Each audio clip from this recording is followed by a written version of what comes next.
ದಕ್ಷಿಣ ಭಾರತದ ಅತಿದೊಡ್ಡ ಜಾತ್ರೆ ಎಂಬ ಪ್ರಸಿದ್ಧಿ ಪಡೆದಿರುವ ಶಿರಸಿಯ ಶ್ರೀ ಮಾರಿಕಾಂಬಾ ದೇವಿಯ ಜಾತ್ರಾ ಮಹೋತ್ಸವದ 2ನೇ ದಿನವಾದ ಫೆಬ್ರವರಿ 25ರಂದು ಲಕ್ಷಾಂತರ ಭಕ್ತರ ನಡುವೆ ಶ್ರೀ ಮಾರಿಕಾಂಬಾ ದೇವಿ ಮಾರಿಗುಡಿಯಿಂದ ರಥದಲ್ಲಿ ಗದ್ದುಗೆಗೆ ಬಂದು ವಿರಾಜಮಾನಳಾಗಿದ್ದಾಳೆ. ಮಂಗಳವಾರ ಮಾರಿಗುಡಿಯಲ್ಲಿ ಮಾರಿಕಾಂಬೆಯ ಕಲ್ಯಾಣೋತ್ಸವದ ಮೂಲಕ ಅಧಿಕೃತವಾಗಿ ಜಾತ್ರೆ ಆರಂಭಗೊಂಡಿತು. ಫೆಬ್ರವರಿ 25ರಂದು ಬೆಳಿಗ್ಗೆ 7:27ರಿಂದ 7:50 ಗಂಟೆ ಸುಮಾರಿಗೆ ರಥವನ್ನೇರಿದ ತಾಯಿ ಮಾರಿಕಾಂಬೆಯ ರಥೋತ್ಸವ 9 ಗಂಟೆ 7 ನಿಮಿಷದಿಂದ ಪ್ರಾರಂಭಗೊಂಡು ಸುಮಾರು ಬೆಳಿಗ್ಗೆ 11:25 ಗಂಟೆಗೆ ಗದ್ದುಗೆ ಬಳಿ ಬಂದು ಸುಮಾರು 1.5 ತಾಸುಗಳ ಕಾಲ ರಸ್ತೆಯಲ್ಲಿಯೇ ನಿಂತ ದೇವಿ ಮಧ್ಯಾಹ್ನ 1 ಗಂಟೆ 8 ನಿಮಿಷಕ್ಕೆ ಗದ್ದುಗೆಗೆ ತೆರಳಿ ಪೀಠದಲ್ಲಿ ವಿರಾಜಮಾನಳಾದಳು.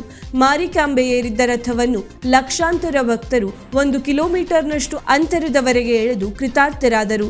ರಥೋತ್ಸವದ ವೇಳೆ ಹಲವು ನೃತ್ಯ ತಂಡಗಳು ಆಗಮಿಸಿ ಮೆರಗು ನೀಡಿದರು.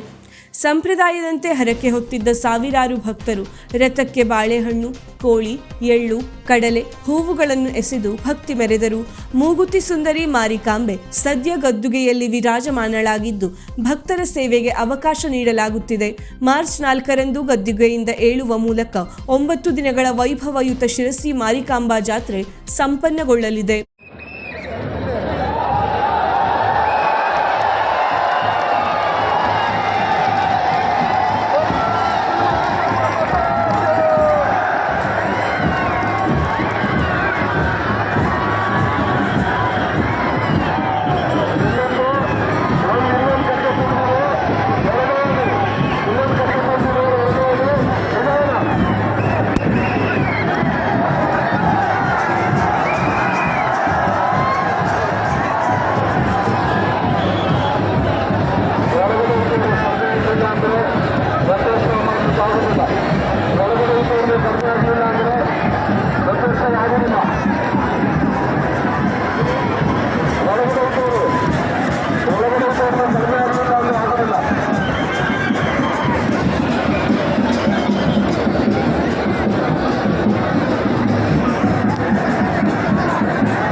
ವೀಕ್ಷಕ ಮಹಾಪ್ರಭುಗಳೇ, ನಮ್ಮ ಚಾನಲ್ ಅನ್ನು ಸಬ್ಸ್ಕ್ರೈಬ್ ಮಾಡಿ, ಶೇರ್ ಮಾಡಿ, ಪ್ರೋತ್ಸಾಹಿಸಿ.